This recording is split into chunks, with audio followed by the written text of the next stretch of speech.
तर आज आपण नाश्त्यासाठी लसूण पातीचे आयते कसे करायचे ते बघणार आहोत.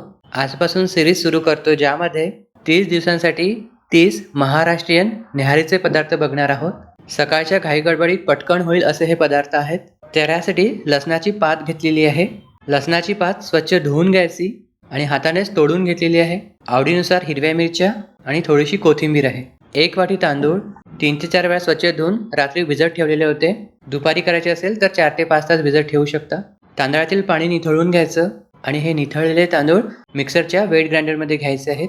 यासोबत कोथिंबीर, लसणाची पात, हिरव्या मिरच्या, चवीनुसार मीठ, थोडंसं जिरं, 1 चमचा धणेपूड आणि अगोदर थोडंसं पाणी घालून मिक्सरला वाटून घ्यायचं आहे. वाटलेलं मिश्रण एका भांड्यामध्ये काढून घ्यायचं. मिक्सरच्याच भांड्यामध्ये थोडंसं पाणी घालून मिक्स करून यामध्ये ॲड करायचं.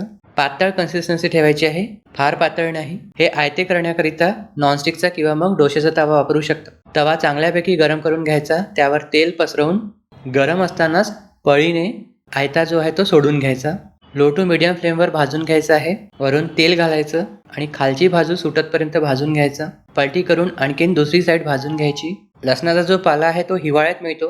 जर तुम्हाला इतर सीझनमध्ये करायचे असेल तर तुम्ही या जागेवर फक्त लसणाच्या कळ्या घातल्या तरीही चालेल. तर अशा प्रकारे सर्व जाळीदार लुसलुशीत लसणाच्या पातीचे आयते तयार केलेले आहे. हे तुम्ही खोबऱ्याच्या चटणीबरोबर किंवा टोमॅटो केचपबरोबर सर्व करू शकता. करायला सोपे आणि पटकन होणारे आहे. तुम्ही टिफिनमध्ये सुद्धा नेऊ शकता किंवा गरमागरम सुद्धा खाऊ शकता. तर आजची आपली नाश्त्याची प्लेट तयार आहे. नक्की ट्राय करून बघाल. कशी झाली कॉमेंट्समध्ये सांगाल आणि आवडल्यास लाईक करायला विसरू नका.